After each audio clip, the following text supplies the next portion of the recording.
இடம்பொருள் நேயர்களுக்கு வணக்கம். ஸோ இன்னைக்கு பார்த்தீங்க அப்படின்னா சிறகடிக்க ஆசை சீரியலில் ரோஹிணி இந்தாசிக்கு வாங்க அந்தாசிக்கு வாங்கன்னு ஒவ்வொருத்தரையும் காமிச்சு கடைசி வரைக்கும் சிக்காமல் எதையாச்சும் ஒன்று பேசிக்கிட்டு அவங்க ரோஹிணி தான் தன்னுடைய தாய் அப்படிங்கிறது கிறிஷுக்கு தெரிஞ்சிச்சு. ஆமாம், கிறிஷ் பெரிய கிறிஷ் இத்தனை கூண்டு இருக்காரு. கிறிஷ்டில் வேறு இதுக்கு முன்னாடியே பார்த்தீங்கன்னா அவங்க அத்தையா ரோஹிணி இருக்காங்கும் போதே அவங்கள காப்பாற்றுறதுக்காக உண்மைகள்லாம் முத்துமீனாட்டு மறைச்சவர்.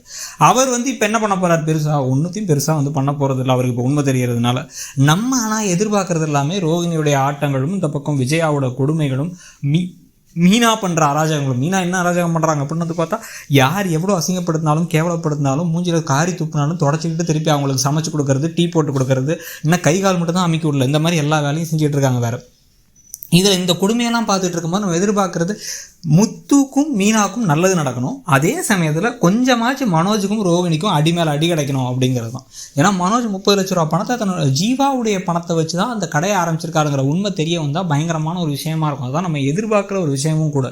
எப்படியோ அந்த போலீஸ் ஸ்டேஷன் மூலமாக அந்த விஷயம் தெரிஞ்சு அப்படின்னா டபக்குன்னு அப்படியே முத்து வீடு புகுந்து மனோஜோட சட்டக்காலரை பிடிச்சி அப்பாவோட காசில் தான் கடையை ஆரம்பிச்சிருக்காரு. அதில் அவ்வளோ திமிர் பேச்சு வராது. அது எங்கள் எல்லாத்துக்கும் சேர வேண்டிய காசு இல்லை, எங்கள் அப்பாவுக்கு சேர வேண்டிய காசு அப்படின்னு சொல்லிட்டு மலேசியா அப்பா அனுப்புனாரு. நீ எவ்வளோ பெரிய பொய், நான் அப்போவே சொன்னேன் நீ ஒரு ஃப்ராடு அவன் ஒரு ஃப்ராடுன்ட்டு எல்லாம் உண்மையாயிடுச்சு அப்படின்னு ஆதாரத்தோட புட்டு வச்சு விஜயா கிட்டக்க மனோஜ் அண்ட் ரோஹிணி 2 பேரும் சிக்கணும். ரோஹிணி அவங்க அப்பா பணம் அனுப்புனாருன்னு பொய் சொன்னாங்கிறத கடைசியில் மனோஜ் வேறு வழி இல்லாமல் ரோஹிணி தான் சொன்னான் அப்படின்னு சொல்லக்கூடிய ஆள் தான் அவர். ரோஹிணி தான் ஐடியா கொடுத்தான்ட்டு சொல்லி இப்போ ரோஹிணிக்கு அடி மேலே அடி கிடச்சி அவமானங்கள் நடந்தால் நல்லாயிருக்கும். ஏன்னா நீங்கள் எப்படி ரோஹிணியுடைய குழந்தை தான் கிறிஸ்டின்கிறது தான் கடைசியாக தெரிய வர போகிற ட்விஸ்ட்டாக இருக்க போகுது. ஏன்னா அந்த ட்விஸ்ட்டை முன்னாடியே முடிச்சிட்டா மிச்சம் எல்லாமே உடஞ்சி போயிடும்.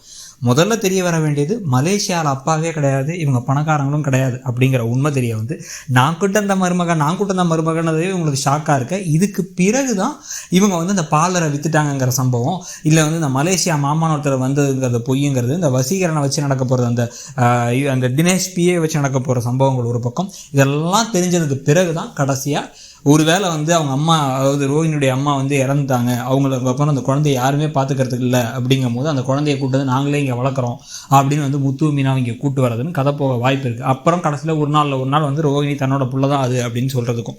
ஸோ இது எல்லாத்துக்கும் முன்னாடி நம்ம எதிர்பார்க்குறது நம்ம சொன்ன மாதிரி மனோஜ் சிக்கணும். அந்த பண விஷயத்தில் இவருக்கு இந்த பெரிய நம்ம இப்போ வேலைக்கு போனோம், என்னாலாம் ஏசிலாம் படுக்க முடியாது, என்னாலாம் தரையில் படுக்க முடியாது, நடு ரோட்டில் படுத்திருக்க மாதிரி இருக்குது அப்படின்னு அவர் பேசுகிற பேச்சுக்கெல்லாம் சேர்ந்து இவர் பண்ண திருட்டுத்தனம், இவர் கணவனும் மனைவியும் சேர்ந்து பண்ணது தெரிய வந்தால் நல்லாயிருக்கும். அதை முத்து மூலமாக தெரிய வந்தால் இன்னும் பயங்கரமான ட்விஸ்ட்டாக இருக்கும் தான் நம்மளுடைய கருத்து. உங்களுக்கு என்ன தோணுதுங்கிறத சொல்லுங்கள்.